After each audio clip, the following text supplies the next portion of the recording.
வேண்டிய அவசியம் எங்களுக்கு கிடையாது. அதுவும் பண்ணையாரை நயினா நாகேந்திரன் மிரட்ட முடியுமா? பண்ணையார் வேண்டுமானால் யாரையும் மிரட்டலாம். ஆனால் நயினார் நாகேந்திரன் சாதுவானவர். எஸ்ஐஆர் களம் மட்டுமல்ல, அனைத்து களங்களிலும் திமுக தான் முன்னிலையில் உள்ளது.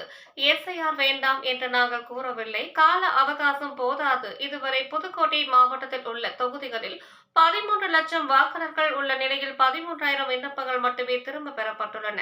மோடி கனவு காணலாம், அவரது கனவு பொய்த்து போகும். 26 தேர்தல் முடிவில் திமுகவில் வெல்ல இந்தியாவில் எந்த சக்தியும் கிடையாது. பீகார் மாடல் தமிழகத்தில் எடுபடாது. எங்கள் கூட்டணி வலிமையானது, இதை யாராலும் உடைக்க முடியாது. புதுக்கோட்டையில் அமைச்சர் ரகுபதி பேட்டி. புதுக்கோட்டையில் செய்தியாளர் பேசிய அமைச்சர் ரகுபதி, எஸ்ஐஆர் விவகாரத்தில் எடப்பாடி பேச்சு முட்டாள்தனமான கருத்தை கூறுகிற இயக்கம் இருக்கும் என்றார். அது அதிமுக தான், எடப்பாடி பழனிசாமி தான். நாங்கள் ஏன் எஸ்ஐஆரை இப்போது வேண்டாம் என்று கூறுகிறோம் என்றால், போதிய கால அவகாசம் இல்லாததால் தான். அவசர கதியில் செய்து முடித்தால் எந்த பலனும் கிடைக்காது என்று தான் நாங்கள் கூறுகிறோம். எஸ்ஐஆர் தேவையில்லை என்பது எங்களது நோக்கம் அல்ல.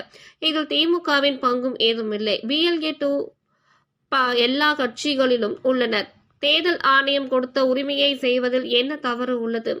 வீடு வீடாக ஒருவராக பார்த்து கொடுப்பதுதான் விண்ணப்பமே தவிர திமுக BLOவிடம் மொத்தமாக ஒரு இடத்தில் கூட விண்ணப்பம் கொடுக்கப்படவில்லை. அப்படி நிரூபித்து விட்டால் எதற்கும் நாங்கள் தயாராக உள்ளோம். களத்தில் திமுக தான் உள்ளோம், வேறு யாரும் வரவில்லை. நாங்கள் ஏன் களத்தில் இருக்கிறோம் என்றால், எங்களது வாக்குகள் திருடப்பட்டு விடக்கூடாது. இரவு பகல் பாராமல் பணியாற்றி கொண்டுள்ளோம். ஆனாலும் கால அவகாசம் போதாது. திமுக கூட்டணி உறுதியானது, ஸ்ட்ராங் ஆனது, வலிமையானது. இதனை சுக்கு நூறாக உடைப்பதற்கு எந்த சக்தியும் இந்தியாவில் இல்லை. மோடி கனவு கொண்டுள்ளார் என்பதை நாங்கள் 2026 தேர்தலில் மூலம் நிரூபிப்போம். தமிழ்நாட்டில் மோடியின் பருப்பு செல்லாது. நாங்கள் யாரையும் மிரட்டவில்லை. நயினார் நாகேந்திரன் தான் பண்ணையார். அவர் வேண்டுமானால் யாரையும் மிரட்டலாம். பண்ணையாரை போய் மிரட்ட முடியுமா? என்னை பொறுத்தவரையில் அவர் சாந்தமானவர் தான், மிரட்ட மாட்டார். அவருக்கும் தெரியும் திமுக மிரட்டாது என்று. அவர் தலைமை பொறுப்பில் இருக்கிறார் என்பதால் பேச்சுக்காக சொல்கிறார்.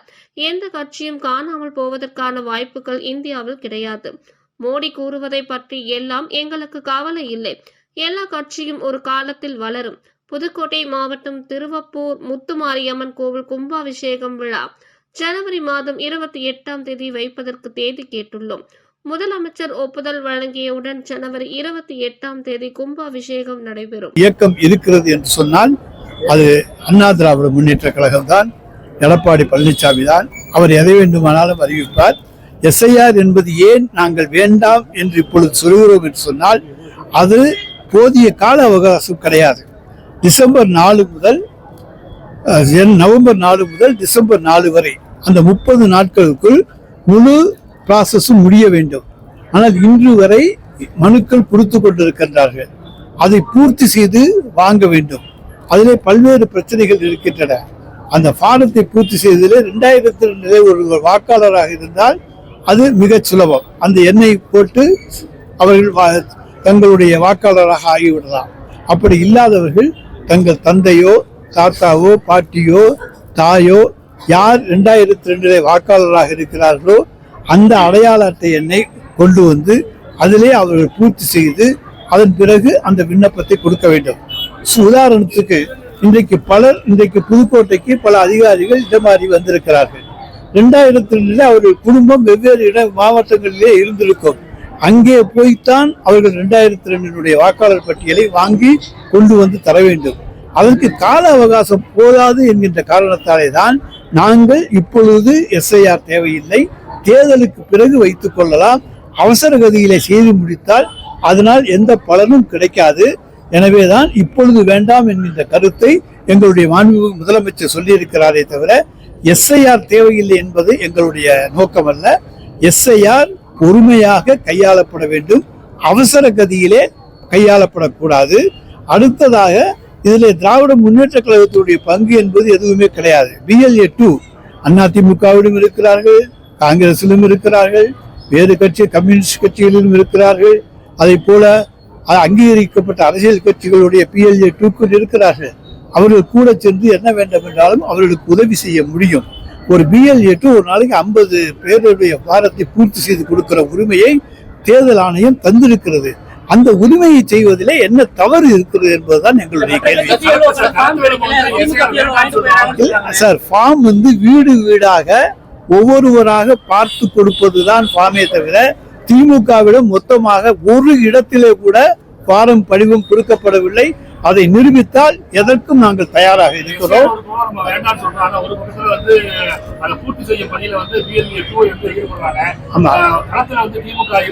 களத்தில் திமுக தான் இருக்கு, வேற யாரும் இல்ல, வேற யாரும் கூட ஃபாலோ பண்ணி வரல. நாங்க ஏன் இருக்கிறோம் என்று சொன்னால் எங்கள் ஓட்டுக்கள் களவாடப்பட்டு விடக் கூடாது என்கின்ற காரணத்தாலே நாங்கள் களத்திலே இரவு பகல் பாராமல் பணியாற்றி கொண்டிருக்கின்றோம். ஆனாலும் கால அவகாசம் போதாது. இப்ப புதுக்கோட்டை மாவட்டத்தில் இதுவரைக்கும் 13,000 ஃபாரம் தான் ரிட்டர்ன் ஆயிருக்கு. ஆனால் 13 லட்சம் வாக்காளர்கள். அப்படி என்று சொன்னால் இன்னும் இருக்க 15 நாட்களுக்குள்ளே அது போதுமா? அதைத்தான் நாங்கள் சொல்லுகிறோம். கால அவகாசம் போதாது. ஒவ்வொருவரையும் பலரை தேடி கண்டுபிடிக்க வேண்டும். வெளியூர்களுக்கு சென்றிருக்கின்றவர்களை எல்லாம் நாங்கள் தேடி கண்டுபிடித்து அழைத்து அந்த பாரத்தை பூர்த்தி செய்ய வேண்டும். இங்கே அவர் வாக்காளராக இருக்கிறார், ஆனால் வெளியூருக்கு போயிருக்கிறார். வெளியூரில் வாக்காளராக இருக்கிறார், புதுக்கோட்டையிலே இன்றைக்கு இருக்கிறார். எனவே இப்படிப்பட்ட குளறுபடிகள் இருக்கின்றன. இந்த குளறுபடிகளை தவிர்ப்பதற்கு கால அவகாசம் வேண்டும் என்பதுதான் எங்களுடைய கோரிக்கை. ஏன்னா அவசர கதியிலே செய்யாதீர்கள். செய்தால் அதனால் எல்லாமே கெட்டு குட்டிச்சோராகும். நீங்கள் நினைப்பது ஒன்றும் நடக்காது. தமிழ்நாட்டு மக்கள் ஏமாளிகள் அல்ல. நிச்சயமாக நாங்கள் இரவு பகல் பாராமல் 2 மடங்கு உழைப்பதற்கு தயாராக இருப்பவன் தான் திமுக தொண்டர். தமிழ்நாட்டை பொறுத்த வரைக்கும் பீகார் எல்லாம் நாங்க எதை பத்தியும் கவலைப்படல. எங்க கூட்டணி உறுதியானது, ஸ்ட்ராங்கானது, வலிமையானது. இதை யாராலும் சுக்குநூறாக உடைப்பதற்கு எந்த சக்தியும் இன்றைக்கு இந்தியாவிலே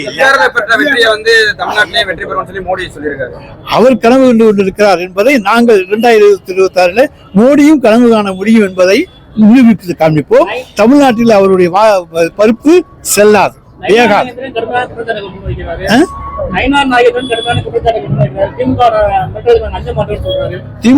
நாங்க யாரையும் மிரட்டல. யாரை மிரட்டணும்?